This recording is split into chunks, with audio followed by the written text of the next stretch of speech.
Pertemuan Kenzo dan Mutiara di jalan itu menjadi salah satu titik balik penting.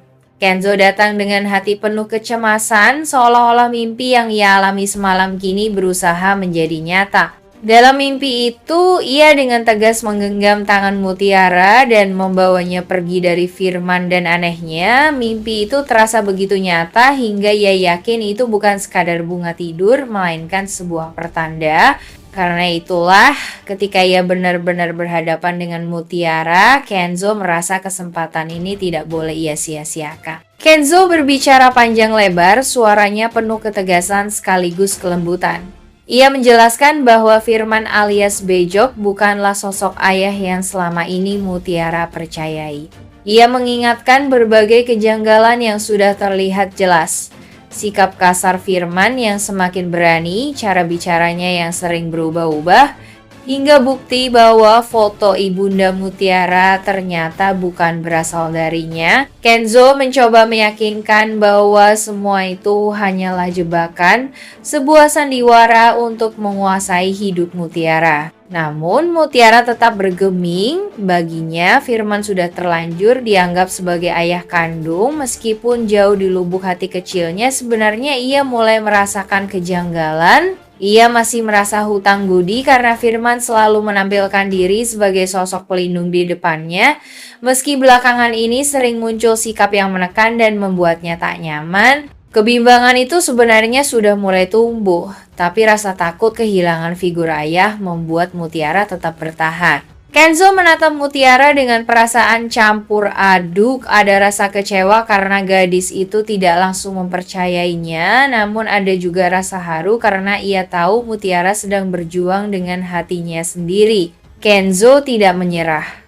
Ia mengingatkan sekali lagi bahwa jika Mutiara tetap bersama Firman, maka ia hanya akan berakhir menyesal. Kamu harus percaya pada tanda-tanda, percaya pada kata hatimu, ucap Kenzo penuh penekanan.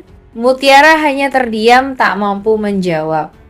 Di dalam hatinya, kata-kata Kenzo mengguncang keyakinan yang selama ini ia pegang. Wajahnya menegang, matanya berkaca-kaca namun bibirnya tetap membisu. Ia tidak ingin terlihat rapuh meskipun jelas terguncang. Bagi Kenzo, keheningan itu justru semakin memperkuat tekadnya. Ia tahu Mutiara sedang berperang dengan dirinya sendiri. Dan walaupun hari ini Mutiara memilih tetap bersama Firman, Kenzo percaya waktu akan membuktikan kebenarannya. Mimpi yang semalam ia alami kini menjadi motivasi bahwa cepat atau lambat ia benar-benar akan bisa membawa Mutiara keluar dari jeratan Firman. Kenzo pergi dengan hati yang berat, tapi ia tidak menganggap pertemuan itu sebagai kegagalan. Justru sebaliknya, itu adalah langkah awal karena ia bisa melihat di mata Mutiara ada keraguan besar yang mulai mengusik batinnya. Ia yakin saat waktunya tiba, Mutiara akan menyadari siapa yang benar-benar tulus melindunginya. Mutiara mulai dilanda perasaan yang bertentangan sejak kemunculan sosok yang mengaku sebagai ayah kandungnya. Ia merasakan sesuatu yang belum pernah hadir sebelumnya dalam hidupnya, kehangatan seorang figur ayah.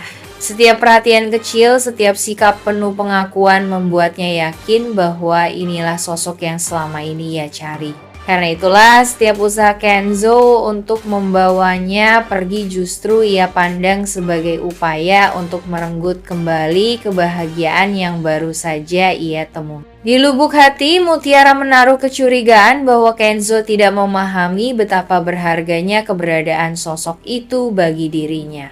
Ia merasa alih-alih melindungi, Kenzo justru ingin memutuskan ikatan yang sedang ia bangun. Keyakinan itu membuat Mutiara semakin keras mempertahankan pilihannya untuk tetap berada di sisi orang yang ia yakini sebagai ayah kandungnya. Sementara itu, Kenzo berada dalam posisi yang semakin sulit.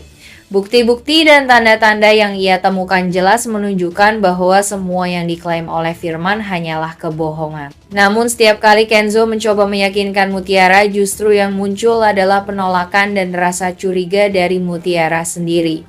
Keadaan ini menciptakan jarak emosional di antara mereka, sebuah jurang yang kian melebar. Mutiara semakin larut dalam keyakinannya, terlebih karena ingatan singkat tentang kebersamaannya dengan sosok yang ia anggap ayah terasa begitu nyata. Kenangan itu menjadi benteng kuat yang menutupi pandangannya dari kenyataan sesungguhnya. Di satu sisi, Kenzo tidak pernah lelah berusaha mendekat, namun yang terlihat dari kacamata Mutiara hanyalah ancaman bahwa kebahagiaan kecil yang baru ia miliki akan kembali hilang. Situasi ini justru memberi keuntungan besar bagi Firman. Kesalahpahaman yang timbul membuat Mutiara semakin jauh dari Kenzo, sekaligus semakin bergantung pada dirinya. Firman dengan lihai memainkan peran seakan menjadi sosok penyayang sambil diam-diam menutup rapat identitas aslinya. Tanpa disadari Mutiara, ia sedang terjebak dalam permainan besar yang bisa membahayakan dirinya. Kenzo hanya bisa menahan perasaan tertekan. Baginya, keselamatan Mutiara jauh lebih penting daripada rasa sakit yang ia tanggung akibat ditolak. Namun langkahnya harus penuh kehati-hatian karena satu tindakan yang salah bisa membuat Mutiara semakin yakin bahwa ia memang ingin memisahkannya dari sosok yang ia anggap ayah kandung. Padahal niat Kenzo hanyalah ingin menyelamatkan, tapi kini jarak di antara mereka semakin lebar.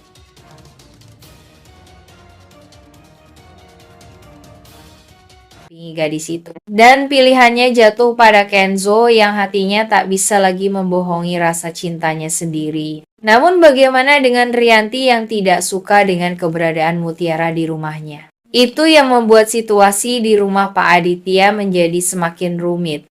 Rianti sejak awal memang merasa keberatan dengan keberadaan Mutiara, bukan karena ada bukti buruk tentang gadis itu, melainkan lebih pada rasa cemburu dan takut tersaingi.